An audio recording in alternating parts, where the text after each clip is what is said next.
इसे हम हमारी भाषा में बोलते हैं दिया बाती का पैटर्न। इसका मतलब बेसिकली टेक्निकल भाषा में समझेंगे तो हम ये होगा, स्टेबल प्राइस ब्रेकडाउन हुआ, ब्रेकडाउन से बाद वापस प्राइस धीरे धीरे कंसोलिडेट करती हुई संभली है और वो संभलने की प्रोसेस को हम राउंडिंग बॉटम पैटर्न बोलते हैं। और उस बॉटम पैटर्न के बाद अगर कोई ब्रेकआउट आ रहा है, वो उस ब्रेकआउट कैंडल को हम बाती की तरह कंसीडर करते हैं।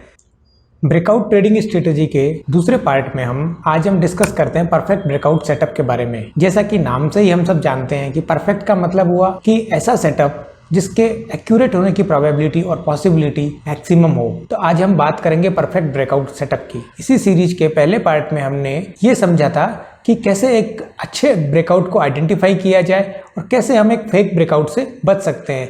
मतलब ब्रेकआउट टेक्निक की जो बेसिक्स है हमने फर्स्ट वीडियो में कवर की थी। तो अगर आपने अभी तक वो फर्स्ट वीडियो नहीं देखा है तो आप सबसे पहले उस वीडियो को देखिए, ताकि जो हम आगे बढ़ रहे हैं उससे पहले हमारे बेसिक्स क्लियर हो सके। तो हम शुरू करते हैं। मेरा नाम है अश्विनी शर्मा और आप सभी का स्वागत है मेरे यूट्यूब चैनल के ऊपर। अगर आप पहली बार यूट्यूब चैनल के ऊपर आए हैं तो चैनल को सब्सक्राइब कीजिए और अगर ये वीडियो आपको अच्छा लगता है तो अपने दोस्तों के साथ शेयर कीजिए ताकि उन्हें भी इस तरीके की वीडियो मिलते रहें। तो सबसे पहली परफेक्ट सेटअप की कंडीशन अगर हमको ढूंढनी है तो उस कंडीशन में सबसे पहली कंडीशन ये आती है कि प्राइस ने ब्रेकआउट देने से पहले कितना टाइम पास किया है। मतलब जितना ज्यादा कंसोलिडेशन प्राइस के अंदर है उस ब्रेकआउट को, वो जो कंसोलिडेशन है वो एक आइडियल ब्रेकआउट बनाता है। दूसरी कंडीशन, जब प्राइस ने चार्ट्स के ऊपर ब्रेकआउट दिया है तो वो जो कैंडल ने ब्रेकआउट दिया वो कैंडल कितनी कैंडल के ब्रेकआउट के बाद वो ब्रेकआउट कैंडल जनरेट हुई है। जितनी ज्यादा कैंडल्स का ब्रेकआउट होगा उतना ही उस ब्रेकआउट के सक्सेसफुल ट्रेड में कन्वर्ट होने की प्रोबेबिलिटी बहुत ज्यादा बढ़ जाती है। मतलब मल्टीपल प्राइस कैंडल्स का ब्रेकआउट है तो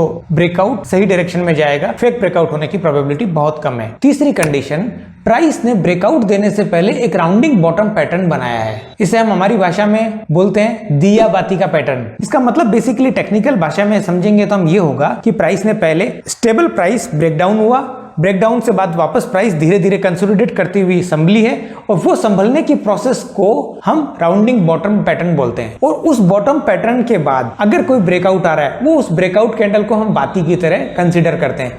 अगर ये पैटर्न बन रहा है तो इस ब्रेकआउट के आइडियल ब्रेकआउट होने के चांसेस बहुत ज्यादा बन जाते हैं। चौथी और सबसे इंपॉर्टेंट कंडीशन ये है, अगर प्राइस ने इन सारी कंडीशंस के साथ में ब्रेकआउट दिया है और उसके साथ साथ वॉल्यूम में भी उस पर्टिकुलर कैंडल में, जिस कैंडल में ब्रेकआउट आया वहां या उसके पहले कुछ 4-5 कैंडल्स में अगर प्राइस के साथ साथ वॉल्यूम ने भी ब्रेकआउट दिया है तो उस ब्रेकआउट ट्रेड के सक्सेसफुल होने की पूरी संभावना है। अगर ये सारी चीजें हमारे ट्रेडिंग सेटअप में बन रही हैं तो उस सेटअप को हम एक परफेक्ट सेटअप बोलते हैं ब्रेकआउट ट्रेड लेने के लिए। तो आज की वीडियो को हम यहीं रखते हैं। अगली वीडियो में हम समझेंगे कि हमने परफेक्ट सेटअप समझ लिया, ब्रेकआउट समझ लिया, लेकिन हमारे को जो ट्रेड लेनी है हम उस ट्रेड को एग्जीक्यूट कैसे करें इसी पर्टिकुलर ब्रेकआउट स्ट्रेटेजी के बेसिस पे।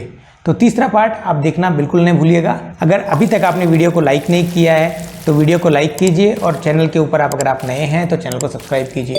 Thank you.